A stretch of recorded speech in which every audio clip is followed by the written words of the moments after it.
अगर नहीं है तेरे बाप का कोई बड़ा बिजनेस, अगर नहीं है तेरे में कोई बड़ा टैलेंट, तो अभी पढ़ ले। अभी किताबों से सीख रहा है तो नींद आ रही है, जब जिंदगी सिखाएगी तब नींद उड़ जाएगी। जब पढ़ो तो इतना खो जाओ कि भाई साहब बाकी चीजें दिमाग में आए ही ना। बस केवल एक ही बात याद रहे कि भाई साहब हमें रोज का रोज होमवर्क करना है, रोज का होमवर्क रोज करना है, रोज की क्लास रोज अटेंड करनी है और प्रॉपर रिवीजन के साथ। अपने आप को ज्यादा दिन के लिए नहीं, 1-1.5 साल के लिए झोंक दीजिए, अपने आप को झोंक दीजिए। देखिए जब अंतरिक्ष में कोई रॉकेट जाता है ना, तो रॉकेट केवल उसको भारत पृथ्वी का गुरुत्वीय क्षेत्र को पार कराता है। जब वो अंतरिक्ष में चला जाता है ना, शून्य ग्रेविटी में जब चला जाता है, तो जीवन भर वो चक्कर लगाता है। वैसे ही बस आपको अपने बूस्टर की जरूरत है। एक बार ये बेरोजगारी के गुरुत्वीय क्षेत्र से बाहर हो जाइए, पूरा जीवन चक्कर लगाइएगा आप। 25 साल में किसी से नहीं कहना कि मुझे पैसे दे दो। 25 साल मतलब जॉब। जिस दिन आपने 25th बर्थडे अपना मनाया, तो आप अपने पैसे से मना रहे हैं। आपको पापा को फोन नहीं करना है कि मुझे कुछ पैसे डलवा दो अकाउंट में। कुछ भी करो, स्किल सीख लो, एसी बनाना सीख लो, कुछ भी करो, कुछ भी। कोई काम छोटा नहीं होता। कोई स्किल डेवलप कर लो, एआई सीख लो, आर्टिफिशियल इंटेलिजेंस, अब तो उसी की बाजार होने जा रही है। पर 25th बर्थडे जिस दिन तुम्हारा है, उस दिन के बाद से तुम्हें पिताजी से पैसे नहीं लेने हैं। एटीएम में जॉब करो, रात भर पढ़ो, जॉब करो। पागल हो जाओ, अब गायब हो जाओ एकदम। तुम्हारी पढ़ाई, तुम्हारा कमरा, तुम्हारी मेहनत, तुम्हारे सपने और कुछ नहीं। बाकी सबको ताला मार दो भाई, तब जाकर सक्सेस मिलेगी। Education is not the preparation for life, it is life. इसको समझ लीजिए कि शिक्षा जीवन जीने की तैयारी नहीं है, शिक्षा ही जीवन है। जिंदगी भर जिससे सीखने को मिले सीखते रहिए। लाइफ में फोड़ना है, याद रखना, लाइफ में फोड़ना है, लाइफ में फोड़ना है। माँ बाप के हर एक सपने को पूरा करना है, अपने हर एक सपने को पूरा करना है।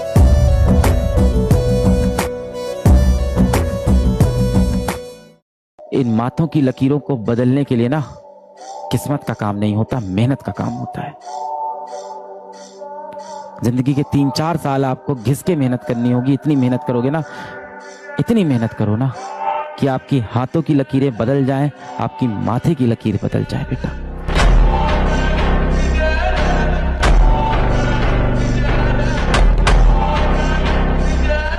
तुम्हें पढ़ना है तो सच में पढ़ो, दिखाने के लिए मत पढ़ो। किसी को दिखाने के लिए नहीं पढ़ना। ऐसा नहीं होना चाहिए तुमने किताब खोली और उसमें फोन रखा है, तुम स्क्रॉल कर रहे हो ताकि लोगों को लगे पढ़ रहे हो। बिल्कुल मत करो। तुम्हें 2 घंटे पढ़ना, 2 घंटे पढ़ो, लेकिन जब पढ़ रहे हो ना तो कंप्लीट ऑनेस्टी के साथ पढ़ो। जितना भी टाइम बचा है ना एग्जाम में, उसमें हर रोज 4 घंटे सेल्फ स्टडी करने को तैयार हो, यस या फिर नो। खुद से पूछो। सेल्फ स्टडी की बात कर रहा हूं यहां पर मैं। स्कूल का टाइम हटा दो, कोचिंग का टाइम हटा दो, सेल्फ स्टडी 4 घंटे हर रोज कंसिस्टेंसी के साथ। अब चाहे किसी की शादी आए, कुछ भी हो, मुझे नहीं पता, 4 घंटे हर रोज कर सकते हो। अगर अंदर से आंसर आ रहा है ना कि हाँ तू कर जाएगा, तू कर जाएगी, तो तुम अपने जीवन का सबसे बड़ा एकेडमिक कमबैक करने जा रहे हो। और अगर अंदर से आवाज आ रही है नहीं, तो इस वीडियो को छोड़ के चले जाओ, बात खत्म। ठीक है, अंदर से आवाज आ रही है ना, इसका मतलब है तुम करोगे। कि फ्यूचर में कभी भी, चाहे अगले 2 महीने में, चाहे 2 साल में, चाहे 10 साल में, चाहे 15 साल में, ठीक है ना, कभी भी अनएक्सपेक्टेड चीजें तुम्हारे सामने आएंगी, तो कभी हौसला नहीं खोएगा। हमारी बात समझ में? कभी हिम्मत नहीं हारेगा, कभी पैनिक नहीं करेगा। उसको एज ए चैलेंज की तरह उसके साथ फाइट करेगा, और सच में फाइट करेगा। चाहे कितनी भी बड़ी प्रॉब्लम हो, चाहे कितना मुश्किल सवाल हो, चाहे कितना मुश्किल केस आ जाए तेरे सामने। कभी कभी ऐसा भी होगा, ठीक है, कि तू अस्पताल में है और ऐसा केस आ गया कि भाई तुझे लग गया तो 99.99% चीजें हाथ से जा चुकी है, ठीक है, लेकिन उसके बाद भी कभी हिम्मत नहीं हारेगा, चाहे कुछ भी हो जाए।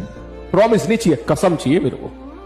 प्रॉमिस का मतलब होता है कि तोड़ने की गुंजाइश है, ठीक है, कसम चाहिए। बोले हाँ सर। उदास होने के लिए उम्र पड़ी है, उठो, संघर्ष करो, सामने पूरी जिंदगी खड़ी है।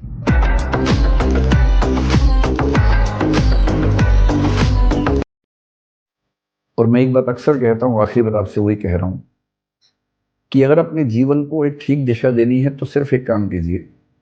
बहुत बुरा लगेगा, पर मुझे ये सलाह मेरे एक मित्र ने दी थी, मैं आपको दे देता हूँ। आज घर जाके अपनी ओबिचुअरी लिखिए। ओबिचुअरी का मतलब होता है किसी के मरने के बाद अखबार में जो छपता है उसके बारे में, कि दुख के साथ सूचित किया जाता है कि फला फला की मृत्यु इस तारीख को इस वजह से हो गई है। उसके बाद की 4 लाइनें आप अपने बारे में क्या चाहते हैं लिख लीजिए, उसे बनाइए विजन स्टेटमेंट। वो लाइनें कई तरह की हो सकती हैं। एक ये हो सकती है कि इस व्यक्ति ने जीवन में खूब पैसा कमाया, इसने गुटखा बनाने वाली कंपनी बनाई, इसने अरबों रुपए कमाए और इसकी वजह से कई लाख लोग कैंसर से मरे और पैसा खूब कमाया। दूसरा ये हो सकता है कि ये व्यक्ति चाहता तो अरबों रुपए कमा सकता था, पर उसने लाखों ही कमाए और अपनी ऊर्जा उन चीजों में लगाई जो समाज को और बेहतर बना सकती है। ओढ़ने के टाइम और खाने के टाइम कुछ समझौता नहीं, जो आ गया लपेट दो यहाँ पे। लेकिन आज मैं समझ गया कि सपना उसी का पूरा होता है जो मेहनत करता है, जो नसीब लक किस्मत पे भरोसा रखता है, वो आखिर में अपनी। बाकी तो AI 2 लेके आ जा, रेंज रोवर ले कोई बात नहीं, डन है। AI 8 300 के अंदर जितने बच्चे आएंगे मेरी तरफ से उन सबको आईफोन, ठीक है, और एक फॉरेन ट्रिप मेरे साथ, मैं चलूंगा साथ तेरे। तुम्हें पढ़ना है तो सच में पढ़ो, दिखाने के लिए मत पढ़ो। किसी को दिखाने के लिए नहीं पढ़ना। ऐसा नहीं होना चाहिए तुमने किताब खोली और उसमें फोन रखा है, तुम स्क्रॉल कर रहे हो ना, ताकि लोगों को लगे पढ़ रहे हो। बिल्कुल मत करो। तुम्हें 2 घंटे पढ़ना, 2 घंटे पढ़ो, लेकिन जब पढ़ रहे हो ना तो कंप्लीट ऑनेस्टी के साथ पढ़ो। तुमने जो दिया है वो एक खरोच है, हम जख्म इतना गहरा देंगे कि 7 पुश्ते याद रखेंगे।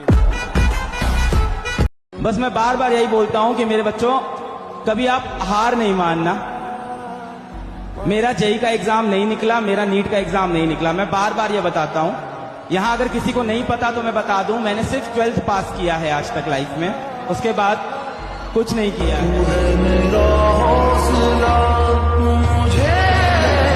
वो कहते हैं ना कि वो इंसान बहुत लकी होता है कि वो धोखा खाता है, धोखा देता नहीं। वाह वाह, हाय हाय, कि जिंदगी में ये हुनर भी आजमाना चाहिए, जिंदगी में ये हुनर भी आजमाना चाहिए, जिंदगी में ये हुनर भी आजमाना चाहिए। अगर जंग अपनों से हो तो हार जाना चाहिए।